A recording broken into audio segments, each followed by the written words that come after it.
All right, get ready to dive into some pretty deep waters today. We're talking about the unity of consciousness.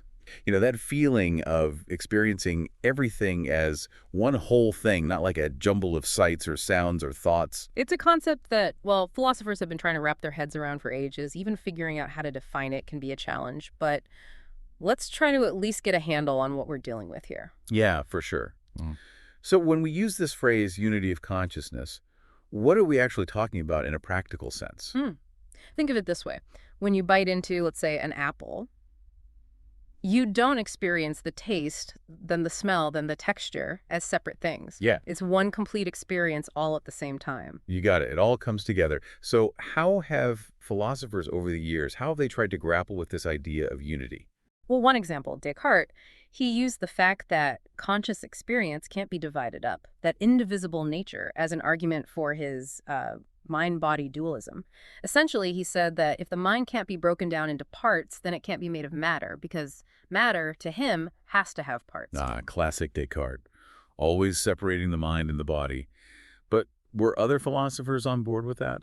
Not exactly. I mean, Kant, for instance, he agreed with the idea that consciousness has this unifying quality, but he didn't think it necessarily meant that the mind wasn't material. He was more interested in what this unity reveals about how the mind actually works. That's interesting. So even when philosophers agreed on this unity thing, they still had different interpretations. Were there any who just straight up rejected the whole idea of a unified consciousness? Oh, absolutely. Hume, for example, was pretty skeptical. He suggested that what we perceive as unity might actually be an illusion, like a trick our minds are playing on us. So our experience might feel unified, but deep down it's actually fragmented. That's kind of a wild thought. Is there any evidence to back up this skepticism? There is. There's this fascinating phenomenon called change blindness that sort of sheds some light on how limited our awareness really is.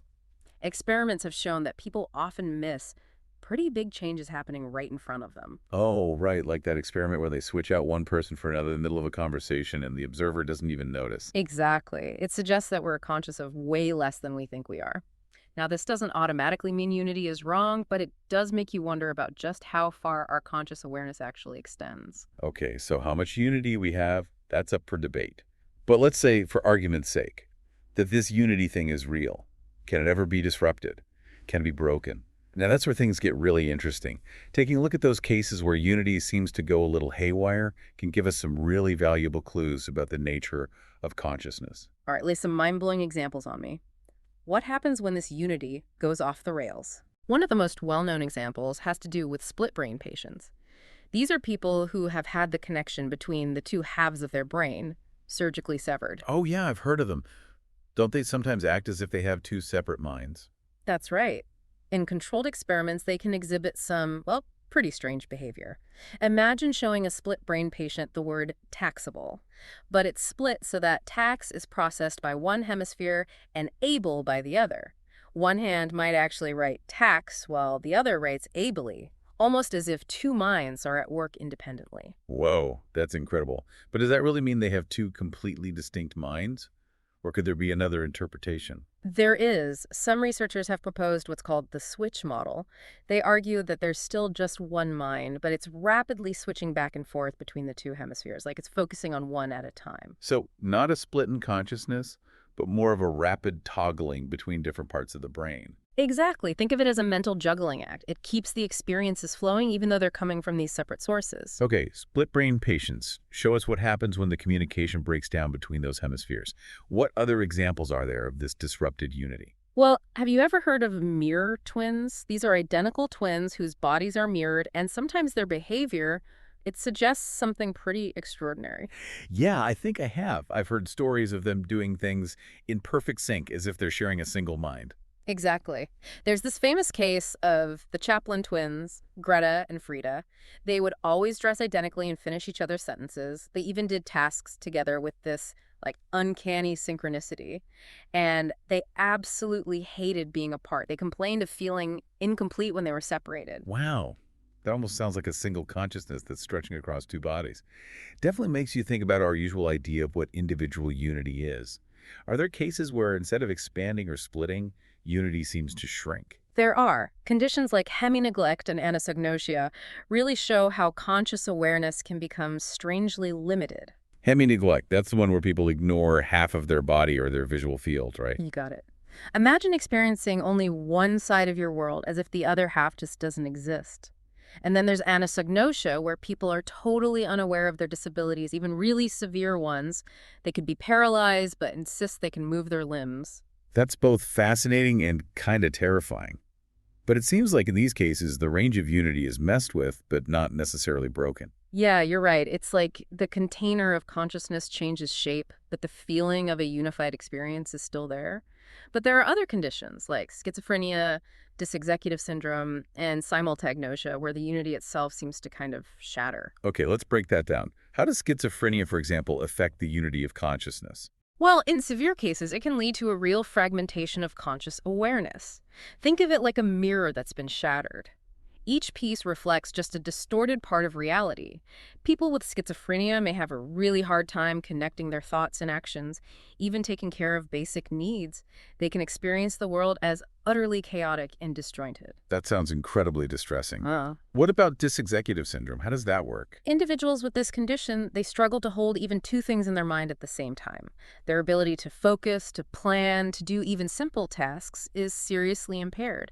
It's like their awareness is narrowed down to a tiny pinpoint, making it almost impossible to experience the world as a whole. Wow, that's a stark contrast to what we saw with those mirror twins. And simultagnosia, what about that? Simultagnosia is a pretty rare disorder where people can only perceive one object at a time. Imagine looking at a room full of furniture, but you only see one chair, then one table, then one lamp, one after the other. You never really see the whole scene. So their visual world is like constantly shifting, never letting them grasp their surroundings as a unified whole. Exactly. It's another powerful example of how messing with unity can have a huge impact on our ability to interact with the world. So far, we've defined unity, explored how it's been interpreted historically, and looked at some fascinating cases where it breaks down. But I'm curious, are there any theories out there that try to explain how unity actually works in the first place? Oh, there are. And they're just as intriguing and challenging as the concept itself. We'll dive into those next. Remember those two main views we talked about on how unified experience is structured? The experiential parts view and the no experiential parts view. Yeah, the jigsaw puzzle versus the panoramic photo. How do those ideas fit into theories about how unity works? Well, they form the basis for some of the main theories. The EP view, the one with the separate experiences combining, it has to explain how those parts come together without just becoming a jumbled mess. Yeah, I can see the problem. Just having a bunch of separate experiences doesn't make them a unified whole. It's like, I don't know, having all the ingredients for a cake but not knowing how to bake it. Exactly. People who support the EP view often focus on how the individual parts are related, like connections in space or time, to try and explain how they become a unified experience. But then it gets trickier when you think about abstract thoughts or emotions. Those aren't as easily linked in space or time. So the EP view has to find a way to unify things that goes beyond simple spatial or temporal connections. What about the NEP view? How does it handle unity if there aren't separate parts to combine? The NEP view kind of neatly sidesteps that whole issue. It suggests that experiences don't really get combined, they get fused, like they're replaced by a new, more complex experience that encompasses all the earlier stuff. So instead of a puzzle, it's more like those individual experiences sort of melt away and a new unified experience pops up. Right. Like baking a cake, you start with separate ingredients, but once they're all mixed and baked, you don't have separate ingredients anymore. You have a delicious, fully integrated whole. That's a tasty analogy. But are those the only theories out there trying to explain unity? Not at all. There are plenty more, each with their own strengths and weaknesses. Another really interesting idea is the internal links theory. This one says that to have unified experiences, their content has to be linked in some way, whether it's spatial relationships, causal connections, or even conceptual associations. So kind of similar to the EP view, but with a bigger emphasis on how the parts relate to each other. Didn't Kant like this kind of idea? He did. Kant believed that for us to experience things as unified, they need to be conceptually linked. But what about cases where unity seems to be there even when there aren't any obvious links? Like the bent stick illusion, where a stick looks bent in water even though we know it's straight. You're right, the internal links theory definitely has some challenges. It's hard for it to explain all the ways our conscious experience can be unified. So internal links might not be the whole story. What other theories are there? Another fascinating one is the co-ownership theory. This one focuses on the subject of the experience. It argues that for experiences to be unified, they need to all belong to the same self, the same owner of those experiences. So it's not about what the experiences are, it's about who's having them. Exactly. Yeah. The idea is that the self acts like this unifying force, binding all those experiences together into one coherent whole. But is just owning all those experiences enough? What if they're still totally disconnected from each other? That's a great question. And it gets at a key debate around the co-ownership theory. Is it enough for experiences to belong to the same self, or do they need something more, some kind of extra connection or integration? It feels like we need more than just ownership to really explain how rich and interconnected our conscious experience is. You're right. And that's exactly why philosophers are still wrestling with these questions, trying to find a theory that truly captures the mystery of unity. It's like a philosophical detective story. We've got all these clues, but we haven't quite cracked the case yet. But speaking of searching, I'm curious about the physical side of things. What do we know about how our brain actually creates this unified experience? That's where philosophy meets neuroscience. There are lots of theories about what are called the neural correlates of consciousness, or NCCs for short. They try to figure out which brain regions and processes are responsible for consciousness. NCCs. That sounds complicated. It is complicated, but it's also super exciting. Researchers are using all kinds of really cutting-edge techniques like brain scans, neural networks, even AI to try and understand this stuff. Are there any specific areas in the brain that seem especially important for unity? Some researchers think the prefrontal cortex is key. It's really important for planning and making decisions and working memory, so it could be this central hub that integrates different parts of conscious experience. That makes sense. It's like the brain's executive control center, making sure everything runs smoothly. Exactly. Others focus on the thalamus, which is this relay station deep in the brain. It receives sensory information and sends it off to the cortex. Some think the thalamus might act as a global workspace for consciousness, bringing together all these different streams of information into a unified whole. So many possibilities. But with all these different theories about NCCs, it seems like we don't have a definitive answer yet. That's true. The brain is incredibly complex, and consciousness is one of its biggest mysteries. But the more we learn about the brain, the closer we get to understanding the secrets of unity. Okay, I am officially in awe of the brain. But before we get too lost in the neural weeds, let's zoom back out to the bigger picture. We've talked about unity at one point in time, but what about unity across time?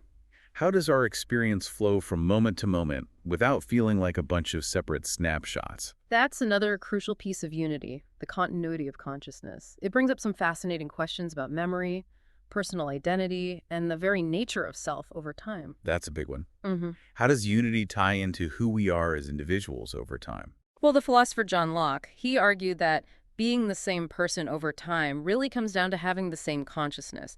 It's that continuous flow of experience connected by memory that makes us who we are. So, if our memories are what link us to our past selves, does that mean if we lose our memories, we lose ourselves? That's a question that's been puzzling philosophers for ages. It gets into some really thorny issues about the nature of the self and whether it's even possible to exist without a sense of your own history. But before we go too far down that existential rabbit hole, let's look at some other mind-bending philosophical puzzles that are connected to unity. Okay, hit me with those brain-twisting puzzles. One particularly tricky one comes from those split brain cases we were talking about. It's what the philosopher Thomas Nagel called the no whole number problem. No whole number problem. That sounds ominous. It is. Nagel argued that in split brain patients, it's not a simple matter of one mind or two minds. It's this weird in-between state where unity seems to be both present and absent at the same time. So it's not as straightforward as split brain, therefore split mind. Nope, not at all. The relationship between the physical brain and the subjective experience of unity is way more complicated than that. All right, I'm starting to see why this whole unity thing is such a philosophical head-scratcher. Any other puzzles we should try to untangle? Well, there's the question of what's called partial unity, which is just as confusing as it sounds. Could it be that experience A is unified with experience B, and B is unified with C, but A is not unified with C? Wait, what? How is that even possible? It's a crazy idea, but there's actually some intriguing research that suggests it might happen. Colwyn Treverthen, a developmental psychologist, found some strange cases where an object seemed to just vanish from a split-brain patient's consciousness when they reached for it with their left hand. Vanish from consciousness, like a magic trick. Almost. It suggests that the intention to act, which is itself a conscious experience, can somehow disrupt the unity of other conscious experiences. That is seriously bizarre. Does that mean unity isn't some absolute all-or-nothing thing? Maybe it's more fluid and dynamic than we usually think? That's a real possibility. The more we learn about unity of consciousness, the more mysterious it seems to get. We've been talking about this idea of unity across time and how our experiences flow from one moment to the next. But it makes me think about memory. Is it just about remembering past experiences, or is there something more to it? It's definitely more nuanced than just simple recollection. The philosopher Edmund Husserl, he talked about the difference between actually experiencing something over time and just remembering it later. It's not just about storing memories, it's about how those memories become part of our ongoing, stream of consciousness. And this continuous flow, it's crucial for things like language, for music, even for our sense of self. So it's like those past experiences aren't just tucked away somewhere. They're woven into our present awareness. Which makes me think about personal identity. How does this unity across time connect to who we are as individuals? Well, John Locke, a philosopher who is really into personal identity, argued that being the same person over time basically comes down to having the same consciousness. It's that continuous flow of conscious experience, all linked together by memory, that makes us who we are. That makes a lot of sense. But then it raises a question that's always kind of bugged me. If our memories are what connect us to our past selves, what happens if we lose those memories? Does that mean we've lost ourselves? That's a classic philosophical head-scratcher. It really forces us to think about what the self even is and whether we can exist without a sense of our own personal history. We may not have clear-cut answers, but even wrestling with those questions can give us some pretty profound insights. It definitely reminds us how intricate and interconnected our minds really are. But before we get too deep into those philosophical depths, are there any other, mind-bending puzzles related to unity that we should try to unpack? Of course. Remember those split brain cases we talked about? They actually lead to what philosopher Thomas Nagel called the no whole number problem. He said these cases can't be easily categorized as having one mind or two minds. They're kind of stuck in this weird in-between state. So it's not as simple as split brain, split mind. Not at all. The connection between our physical brain and the subjective experience of unity is much more complex than that. Every time we peel back a layer, it seems like there's even more complexity underneath. Are there any other puzzles we can explore? There's the question of what's called partial unity. Could it be that experience A is unified with B, and B is unified with C, but A isn't unified with C? Whoa, now that's a mind-boggling concept. How could that even work? I know, it seems impossible, right? But some research suggests it might actually be a thing. Colwyn Treverthen, a developmental psychologist, did some studies with split brain patients and found some pretty strange cases.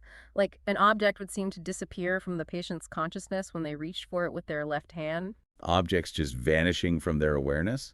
Sounds like something out of a magic show. It does, doesn't it?